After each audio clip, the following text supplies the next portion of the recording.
Hello students, आज हम पढ़ेंगे स्ट्रक्चर ऑफ कोऑर्डिनेशन कंपाउंड्स। जिस तरह की मॉलिक्यूल की ज्योमेट्री होती है वो उसकी प्रॉपर्टीज़ के निर्धारण में एक सिग्निफिकेंट रोल प्ले करती है, और जो स्ट्रक्चर है किसी भी मॉलिक्यूल का वो डिपेंड करता है उसके कोऑर्डिनेशन नंबर, समन्वय संख्या पर। यदि कोऑर्डिनेशन नंबर 2 है तो ज्योमेट्री लीनियर होगी।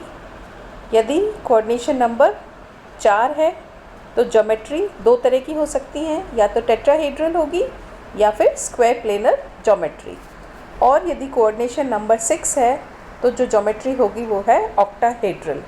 तो हम जो क्रिस्टल फील्ड स्प्लिटिंग है CFT जो है वो हम देखेंगे ऑक्टाहेड्रल केसेस में और tetrahedral and square planar geometry के लिए। ये जो आप देख रहे हैं ये मॉलिक्यूल की ज्योमेट्री दिखाई गई है कि यदि कोऑर्डिनेशन नंबर 2 है तो लीनियर ज्योमेट्री होगी। एक लाइन में मेटल सेंटर में होगा और दोनों लिगेंड्स एक ही लाइन में मेटल के दोनों तरफ लगे हुए रहेंगे।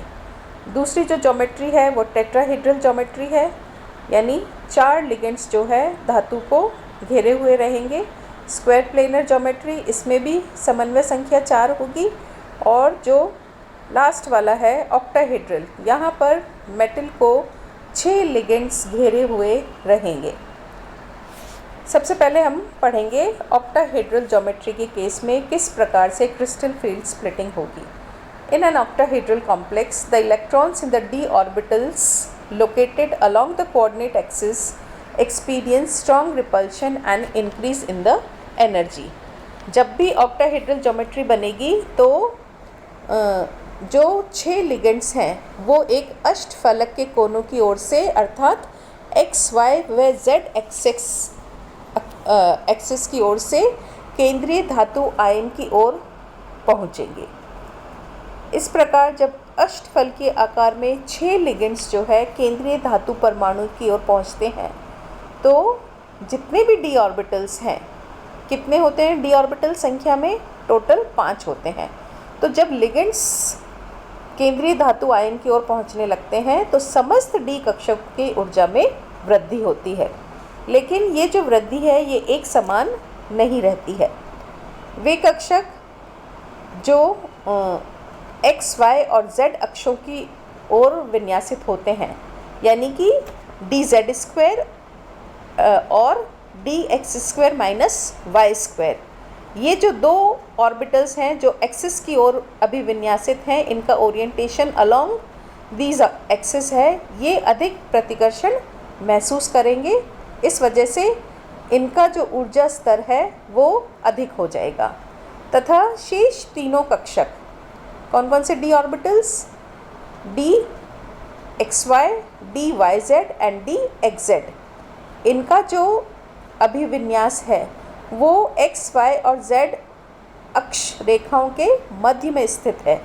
इस वजह से इन पर जो रिपल्शन होगा वो थोड़ा कम लगेगा, और इसी कारण इनकी ऊर्जा जो है उन 2 कक्षक के कंपैरिजन में थोड़ी कम हो जाएगी। जो dxy, yz और dxz, ये 3 जो d ऑर्बिटल्स हैं इनको हम कहते हैं T2g ऑर्बिटल्स, और जो dz² और dx² - y ऑर्बिटल्स हैं इनको हम कहते हैं Eg ऑर्बिटल्स। यहाँ पर आप देख सकते हैं कि किस प्रकार से जब लिगेंड्स धातु की ओर अप्रोच करते हैं, धातु के करीब आते हैं, ऑक्टाहेड्रल केस में अष्टफलकीय संकुल जब बनता है तो 6 लिगेंड्स जो है धातु की तरफ आते हैं, और जो d ऑर्बिटल्स हैं, समस्त d ऑर्बिटल्स की ऊर्जा में वृद्धि हो रही है, लेकिन जो Eg कक्षक हैं उनमें वृद्धि अधिक हो रही है, और जो T2g कक्षक हैं उनमें इतनी अधिक वृद्धि नहीं हो रही है, उनमें कम होती है। और इन दोनों के बीच में जो ऊर्जा का अंतर होता है वो कहलाता है, उसको रिप्रेजेंट करते हैं डेल्टा से, और डेल्टा जो है वो उसको अपन कहते हैं क्रिस्टल फील्ड स्प्लिटिंग। ये जो है इसको 10dq के बराबर भी माना जाता है।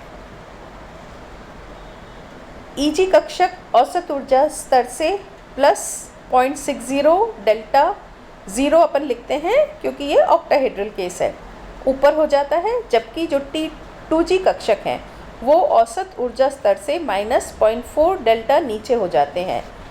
तो इस तरह से इस स्लाइड में आप देख सकते हैं कि जो स्प्लिटिंग हो रही है ऑक्टाहेड्रल केस में वो इस प्रकार से होगी। Now colour, as with reflected light, transmitted light, example the light that passes through the medium such as a solution of selected wavelength is responsible for color। जो भी संकुल का कलर आता है वो डिपेंड करता है कि जो भी लाइट रिफ्लेक्ट हो रही है संकुल से उस हिसाब से उसका कलर का निर्धारण होगा। The colour of observe light is the complementary colour of the light absorb. वो किस वेवलेंथ की लाइट एब्जॉर्ब कर रहा है उसका जो कॉम्प्लीमेंट्री कलर है उस कलर का संकुल जो है हमें दिखाई देता है।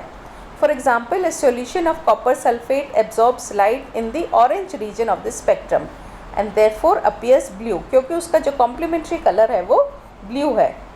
यहाँ पर कलर व्हील है, डायगोनल कॉम्प्लीमेंट्री कलर्स हैं, ये अलग अलग फ्रीक्वेंसी पे किस वेवलेंथ की लाइट एब्जॉर्ब कर पा रहा है संकुल, उसका जो कॉम्प्लीमेंट्री कलर है उस हिसाब से हमें वो नज़र आता है।